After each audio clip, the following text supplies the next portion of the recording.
வணக்கம் உறவுகளே. இன்றைக்கு என்னுடைய யூடியூப் காணொளியில் நீங்கள் பார்க்க இருக்கும் வீடியோ ஸ்ரீலங்கன் கறி பவுடர் தூள்லாம் செய்திருக்கிறேன். வாங்க இந்த தூள் நான் எப்படி செய்தனான் என்று சொல்லி வீடியோக்குள்ளே போய் பார்க்கலாம். வீடியோக்குள்ளே போகிறதுக்கு முன்னால் ஃபர்ஸ்ட்டாக இந்த வீடியோ பார்க்குறீங்களா? அப்போ மறந்துடாமல் சப்ஸ்கிரைப் பண்ணிவிட்டு பக்கத்தில் இருக்கிற பெல் பட்டினையும் கிளிக் பண்ணிவிட்டு பாருங்கள். அப்போத்தான் நான் போடுற வீடியோக்கள் எல்லாம் உங்களுக்கு உடனே நோட்டிஃபிகேஷனாக வந்து சேரும். இப்போ வாங்க வீடியோக்குள்ளே போகலாம். ஸ்ரீலங்கன் கறி பவுடர் நான் எப்படி ரெடி பண்ணினான்னு சொல்லி பார்க்கலாம். இன்றைக்கு நான் ஸ்ரீலங்கன் முறைப்படி உங்களுக்கு தூள் திரித்து காட்ட போகிறேன். அதுக்கு இதில் நான் கொஞ்சமாக பொருட்கள் எடுத்து வச்சிருக்கிறேன். நான் கூடுதலாக தூள் திரிக்க போகிறேன். நான் இப்போ இதில் கொஞ்சமாக காட்டியிருக்கிறேன். இப்போ என்னென்ன பொருட்கள் தேவை என்று சொல்லி பார்க்கலாம். தூள் திரிக்க ஸ்ரீலங்கன் தூள் திரிக்க என்னென்ன பொருட்கள் தேவை என்று பார்ப்போம். முதல்ல உள்ளி எடுத்திருக்கிறேன். உள்ளியை நீங்கள் நல்ல மெல்லிசாக சீவி எடுத்துக்கொள்ளுங்க. இதில் கடுகும் வெந்தயமும் எடுத்திருக்கிறேன். இது கருவேப்பமில்லை, இது அரிசி, சின்ன சீரகம், மல்லி, சோம்பு, மிளகு, உள்ளித்தோல், செத்தன் மிளகாய். இப்போ இதுதான் நாங்கள் ஸ்ரீலங்காவில் தூள் திரிக்கிறதுக்கு போட்டு திரிக்கிறது. இப்போ எவ்வளோ அளவுகள் பார்க்கலாம். இப்போ நான் 100 கிராம் உள்ளியை எடுத்து நல்ல சின்ன மெல்லிசா சீவி எடுத்து இருக்கிறேன். தோலை புரிம்பாகவும் உள்ளி புரிம்பாகவும் எடுத்து வச்சிருக்கிறேன். இதில் பார்த்தீங்கன்னா வெந்தயம் 1/2 டேபிள் ஸ்பூன், கடுகு 1 டேபிள் ஸ்பூன் எடுத்திருக்கிறேன். கருவேப்பமில்லி எடுத்திருக்கிறேன். ஒரு கப்புக்கு கூடத்தான் இருக்குது. அரிசி நான் 3 டேபிள் ஸ்பூன் அரிசி எடுத்திருக்கிறேன். இது 1.5 டேபிள் ஸ்பூன் சின்ன சீரகம் எடுத்திருக்கிறேன். மல்லி இதில் கொஞ்சமாக இருக்கு. ஆனால் நான் 700 கிராம் மல்லி எடுத்திருக்கிறேன். மிளகு 25 கிராம். இது உள்ளித்தோல். இது சோம்பு பெருஞ்சீரகம் நான் 300 கிராம் எடுத்திருக்கிறேன். செத்த மிளகா நீங்கள் பார்த்தீங்களன்னு சொன்னால் நான் 500 கிராம் செத்த மிளகா எடுத்திருக்கிறேன். நான் 700 கிராம் மல்லிக்கு 500 கிராம் செத்தல் மிளகா எடுத்திருக்கிறேன். இவ்வளவு தான் இப்போ தேவையான பொருட்கள் தூள் திரிக்க. நான் இந்த அளவும்படி தான் தூள் திரிக்க போகிறேன். நான் உரைப்பு கம்மியாக போடுறபடியாக இப்படி போட்டிருக்கிறேன். உங்களுக்கு உரைப்பு கூடன்னு சொன்னால் நீங்கள் 700 கிராம் மல்லிக்கு 700 கிராம் செத்தல் போடலாம். சரிக்கு சமனாகவும் போட்டு திரிக்கலாம். நாங்கள் அப்படி திரிக்கிறேன், இப்படித்தான் திரிக்கிறேன் நான். இப்போ வாங்க இந்த தூள் எப்படி திரிக்கிறதுக்கு எப்படி வறுக்கிறேன்னு சொல்லி பார்க்கலாம். இப்போ பார்த்தீங்கன்னா நான் அடுப்பில் சட்டி வச்சுட்டேன். இந்த சட்டி நல்லா காயட்டுக்கும். இப்போ சட்டி நல்லா காஞ்சிட்டுது. இல்லை இப்போ நாங்கள் எடுத்து வச்சிருக்கிற இந்த கடுகையும் வெந்தயத்தையும் போட்டுக்கொள்ளுவோம். அதோட இந்த சின்ன சீரகத்தையும் போட்டுக்கொள்ளுவோம். அடுப்பை நல்லா குறைச்சி வச்சுட்டு செய்யுங்க. அடுப்பை கூட்டிட்டு வச்சிங்கன்னு சொன்னால் கருகிடும். இப்போ இதை நல்லா பொன்னிறமாகும் வரையும் வறுத்து கொள்ளுவோம்.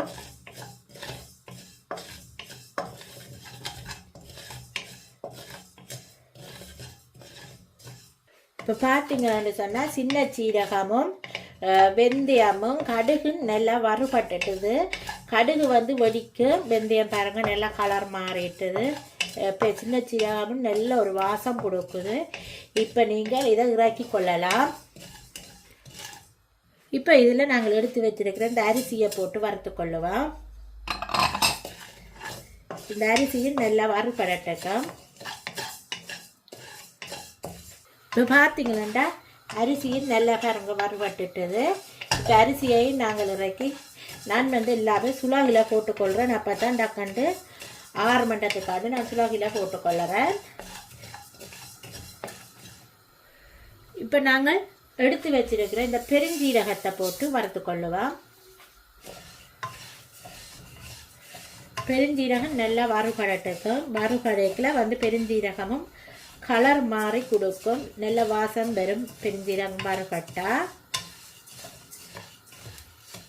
இப்போ பார்த்தீங்கன்னா பெருஞ்சீரகமும் நல்லா வறுபட்டுட்டுது. பாருங்க நல்லா பொரிஞ்சு சத்தம் கேட்குது. பார்த்தீங்கன்னா உங்களுக்கு தெரியும் அந்த சத்தம் கேட்குது. இப்போ நல்லா வறுபட்டுட்டுது. நல்ல வாசமும் பெறுது. இப்போ இதையும் நாங்கள் இறக்கி எடுத்துக்கொள்ளுவோம். இப்போ இதில் பார்த்தீங்கன்னா மல்லிக்கில் நான் மிளகாயும் போட்டுக்கொள்ளுறேன். போட்டுட்டு இதில் மிக்ஸ் பண்ணிவிட்டு நீங்கள் இதில் கொஞ்சம் கொஞ்சமாக போட்டு மல்லியையும் மிளகும் வறுத்து கொள்ளுங்க. இப்போ நான் கொஞ்சமாக போட்டுக்கொள்ளுறேன்.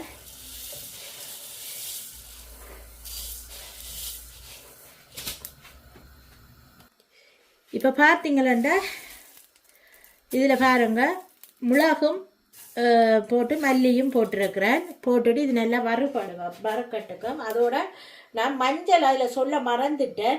இதில் பாருங்கள் நான் ஒரு 10 கிராம் அளவில் மஞ்சள் போட்டிருக்கிறேன். அதையும் சேர்த்து இதோட வறுத்தெடுப்பேன்.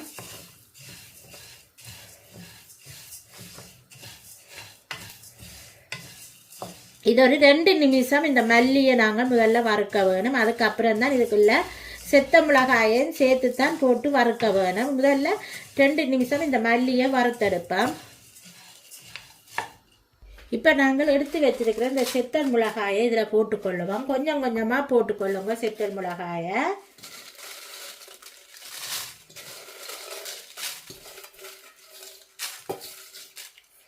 இப்போ போட்டுட்டு சேர்த்து வறுத்து கொள்ளுவோம். அடுப்பை கம்மி தீயில் வச்சுட்டு வறுத்தீங்களான்னு சொன்னால் தான் எல்லாம் ஈவனாக வறுபடும்.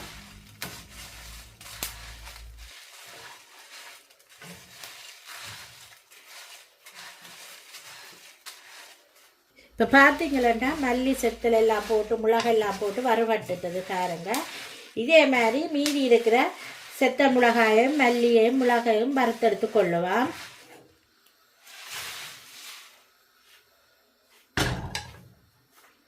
இப்போ பார்த்தீங்களாண்டா எல்லா செத்தல் மிளகாயும் மல்லியும் வறுத்துட்டு இப்போ மீதி இருக்கிற பொருட்களையும் வறுப்போம். என்னென்னு காட்டுறேன். மீதி என்ன பொருட்கள் வறுக்க போகிறேன்னு சொல்லி. இப்போ பார்த்தீங்களா நாங்கள் கட் பண்ணி எடுத்து வச்சிருக்கிறோம். இந்த உள்ளியை இதில் போட்டு நல்லா ரோஸ்ட் பண்ணி எடுப்போம்.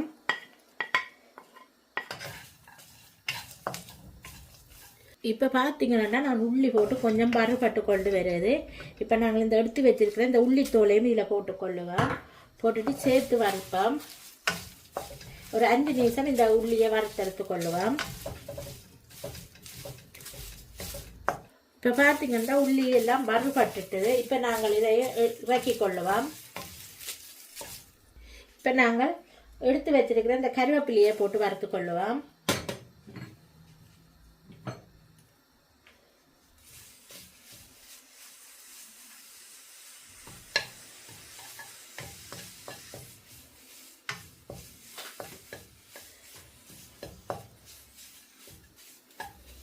இப்போ பார்த்தீங்கன்னா கருவேப்பிலை நல்லா வறுபட்டுட்டுது. இப்போ கருவேப்பிலையை நாங்கள் இறக்கி எடுத்துக்கொள்ளுவோம். இப்போ பார்த்தீங்கன்னா நான் வறுத்த எல்லா பொருளையும் வந்து சுலாவில் கொட்டி ஆற விட்டுருக்கிறேன் பாருங்க. இப்போ இது நல்லா ஆறினாத்தான் குட்டி மினி மில்லில் தான் நான் போட்டு திரிக்க போகிறேன். அப்போ இது நல்லா ஆற வேணும். ஆறினதுக்கு அப்புறம் நான் உங்களுக்கு குட்டி மினி மில்லையும் காட்டுறேன். என்னட்ட இருக்கிறேன் நான் வந்து 2 வருஷத்துக்கு முதல் வேண்டினா அந்த குட்டி மினி மில் அதில் தான் நான் இப்படி தூளுவல் அரிசி மாவெல்லாம் திரிக்கிறேன். அதை உங்களுக்கு நான் காட்டுறேன்னு பாருங்கள். இது இப்போ நல்லா ஆறட்டுக்கும். பார்த்தீங்களா இந்த தூள் திரிக்கிற சரக்கு மிளகாய் வந்து நல்லா ஆறிட்டுது. இப்போ நாங்கள் இதை இப்போ அரைச்செடுப்போம். பார்க்கலாம் என்னுடைய குட்டி மினி மில்லையும் பாருங்கள். இப்போ பார்த்தீங்கன்னா இதுதான் என்னுடைய குட்டி மினி மில். இதில் தான் நான் இப்போ தூள் திரிக்க போகிறேன். இப்போ பாருங்கள் இப்படி திரிக்கிறேன்னு சொல்லி. இப்போ பார்த்தீங்கன்னா நான் மில்லில் வந்து போட்டுட்டேன் மிளகாய் தூள் அரைக்கிறதுக்கு பாருங்கள். இப்போ இது நாங்கள் கவர் பண்ணிட்டு தான் அரைக்க வேணும். இப்போ கவர் பண்ணிட்டு காட்டுறேன் பாருங்கள்.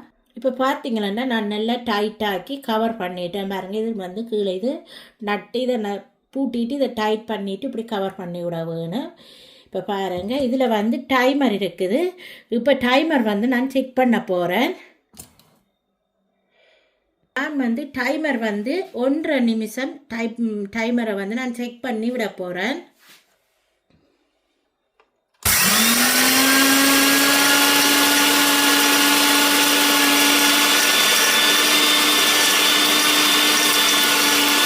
பார்த்தீங்கன்னா தூள் வந்து அரைப்பட்டுட்டுது. இப்போ ஒரு 5 நிமிஷம் இதை நல்லா அப்படியே இருக்கட்டுக்கும். அதுக்கப்புறம் தான் ஓப்பன் பண்ண வேணும். இப்போ பார்த்தீங்கன்னா உங்களுக்கே தெரியும் பாருங்கள் அப்படி சூப்பராக அரைப்பட்டுட்டுதான்ட்டு பாருங்கள். இது அரிக்கவே தேவையில்லை. அப்படி நல்லா பவுடராக அரைப்பட்டுருக்கு பாருங்கள். இப்போ இதே மாதிரி எல்லா தூளையும் அரைச்சிட்டு பார்க்கலாம். இப்போ பார்த்தீங்கன்னா உங்களுக்கு தெரியும், சூப்பராக ரெடி ஆகிட்டுது பாருங்க தூள். நீங்களும் இதே மாதிரி வீட்டிலேயே செய்து கொள்ளலாம். குட்டி மிடிமில் இருந்தால் அதில் ஈஸியாக செய்து கொள்ளலாம். ஒரு டூ மினிட்ஸ்லேயே இந்த தூள் ரெடி ஆகிடும் பாருங்க. இப்படி அரைப்பட்டிருக்கன்னு சொல்லி நீங்களும் இதே மாதிரி செஞ்சு பாருங்கள். செய்து பார்த்துட்டு உங்களோட கமெண்ட்ஸை வந்து எனது கமெண்ட் பாக்ஸில் தெரிவியுங்க. இந்த வீடியோ உங்களுக்கு பிடிச்சிருந்தால் மறந்துடாமல் சப்ஸ்கிரைப் பண்ணிவிட்டு பக்கத்தில் இருக்கிற பெல் பட்டனையும் கிளிக் பண்ணிவிட்டு பாருங்கள். அப்போ தான் நான் போடுற வீடியோக்கள் எல்லாம் உங்களுக்கு உடனே நோட்டிஃபிகேஷனாக வந்து சேரும். இப்போ இந்த தூள் வந்து நல்லா ஆற வேணும். ஆறினதுக்கு அப்புறம் தான் நாங்கள் டின்னில் போட்டு வச்சுக்கொள்ளலாம். எனக்கு இது ஓகே ஃப்ரெண்ட்ஸ். இதே மாதிரி இன்னொரு வீடியோவில் உங்களை சந்திக்கும் வரை உங்களிடமிருந்து விடை பெறுவது உங்கள் நான். Bye friends.